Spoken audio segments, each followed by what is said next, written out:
Good morning, everyone. My name is Sergio Astarita, and my creature feature video is the Strongylocenterotis proprietus, also known as the purple sea urchin.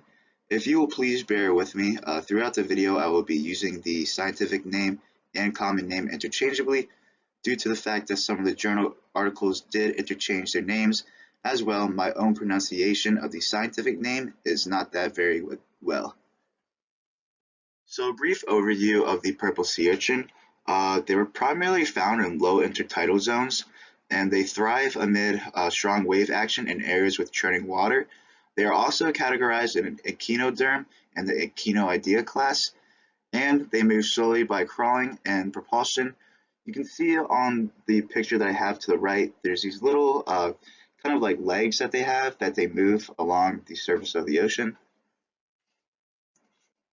So typically when people think of purple sea urchins, they think about uni, which is basically it's the roe of the sea urchin, and it's used in many Japanese restaurants as a form of sushi.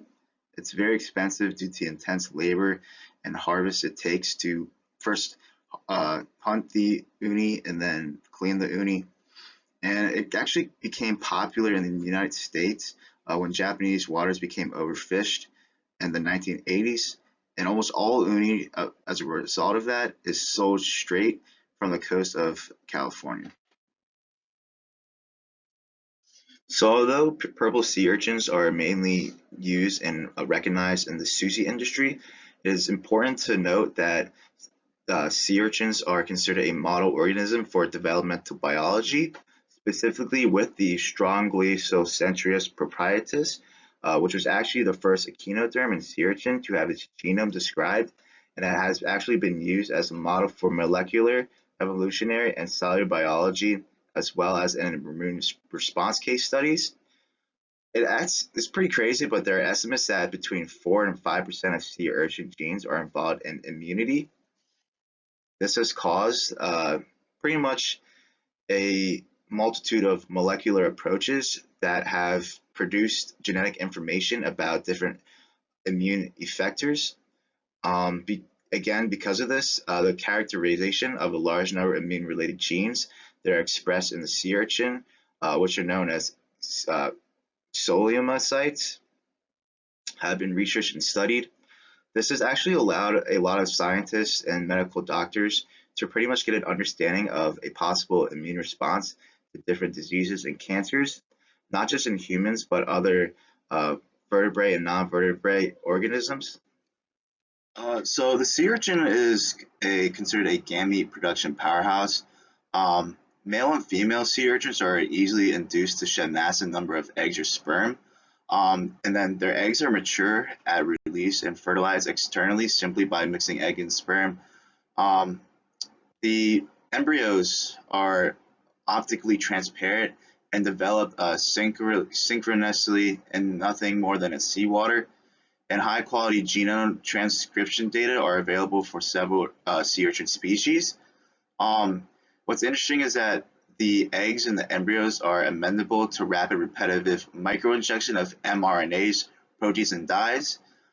These animals are also very favorable in the classroom and are easily used for live demonstration of fertilization in early development.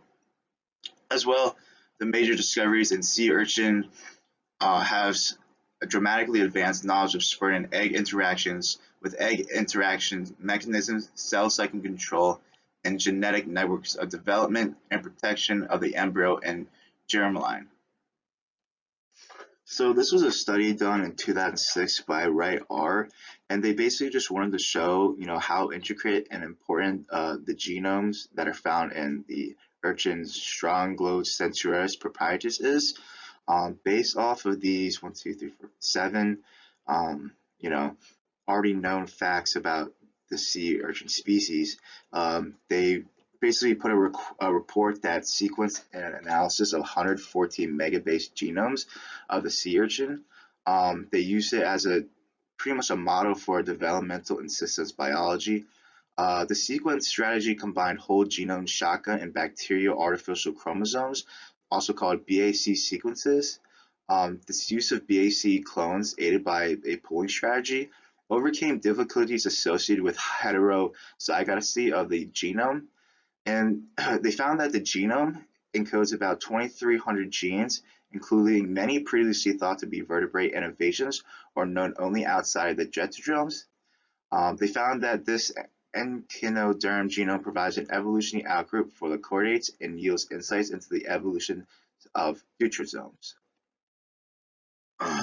So in terms of using the genomes or gene code of the purple sea urchins, there's a study done by Claudio Laperlo in 2020. This was actually this was pretty huge in my findings, but it negated around TNBC or triple negative breast cancer. You know, TNBC is a highly malignant tumor histotype which lacks effective targeted therapies, thereby being considered as the most aggressive form of breast cancer.